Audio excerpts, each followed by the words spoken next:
is Cody Gamrat. This is my dad, Gordon Gamrat. We're going to be doing our effect project on debt today, and I'm interviewing him because it's more of a older perspective, like the T-Rex, and I'm more like a little duckling, and we're going to do the younger perspective. And I got 5 questions from 3 sources. I'm going to give my perspective on the question. He's going to give his perspective on the question. And I'm interviewing my dad because he's older. He has a lot of experience with debt. He's had problems with the IRS in the past. and so he's really frugal with money now, and I think he has a cool experience. First question: will my debt ever get sold? First question, guys: will my debt ever get so old that I won't have to pay it? The answer is no. So will your debt ever get so old you don't have to pay it? Your debt does not expire. It's stuck with you. It's like a disease. You can't get rid of it 90% of the time unless you have a cure. The cure for it's paying it off. You can't pay it off, might as well leave the country.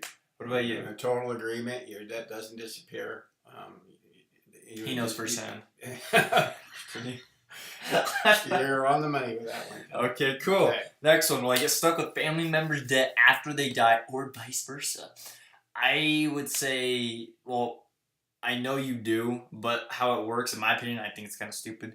Because like it's their debt, not yours, you kind of get burdened with it. But how they do it is, so from my knowledge, from when I was a youngster back in law school, is if you die, the court will appoint a member of your family that's loyal enough and responsible enough to the jurisdiction of the government, so you won't like rip them off, and you have to pay them back that way. So basically, you take someone else's burden and you have to pay it off. So basically, you can kind of bite you in the butt because then you have to use money for something you didn't even buy.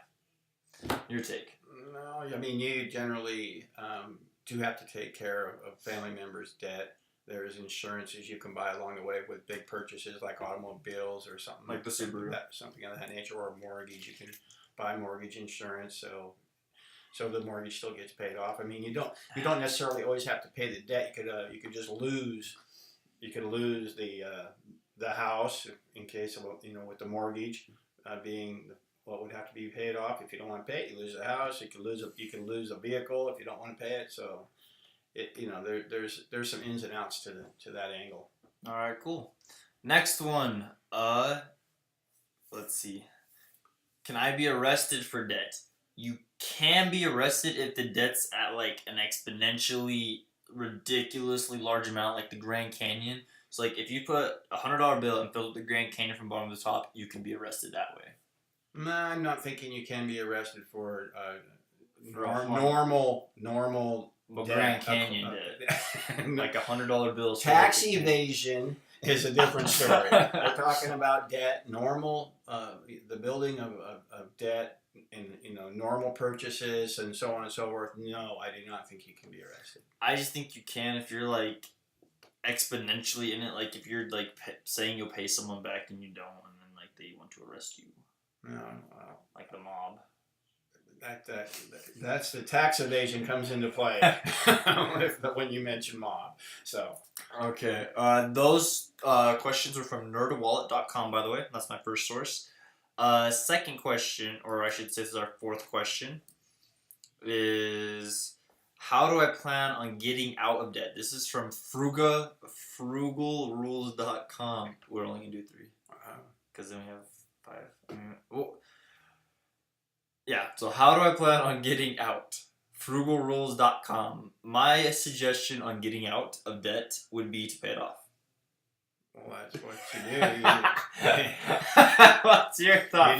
Don't dig yourself a hole. Don't get overextended. And or don't be like him where he dug himself a hole and threw the shovel out. Be frugal. Rules.com. Frugalrules.com.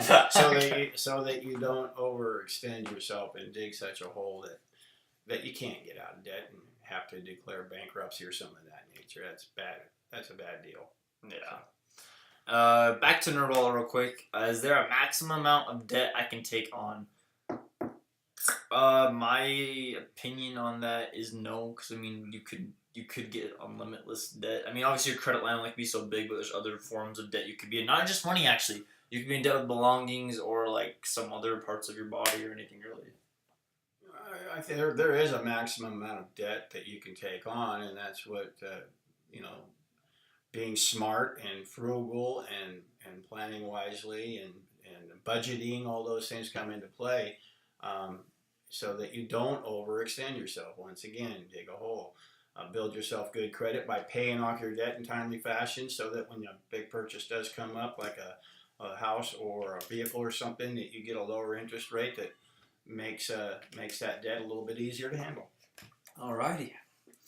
Our last source is bankrate.com, and it is a hypothetical question. I'm a college graduate, and I've not been able to find a job. I've settled for a low-paying job and can't afford to pay my student loans or even feed myself at night. I find myself scrounging in the back alleyway.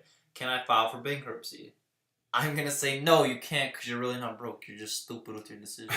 I don't know all the rules of bankruptcy. Never looked into bankruptcy or what. He's never had to. He's been close, but didn't actually hit it.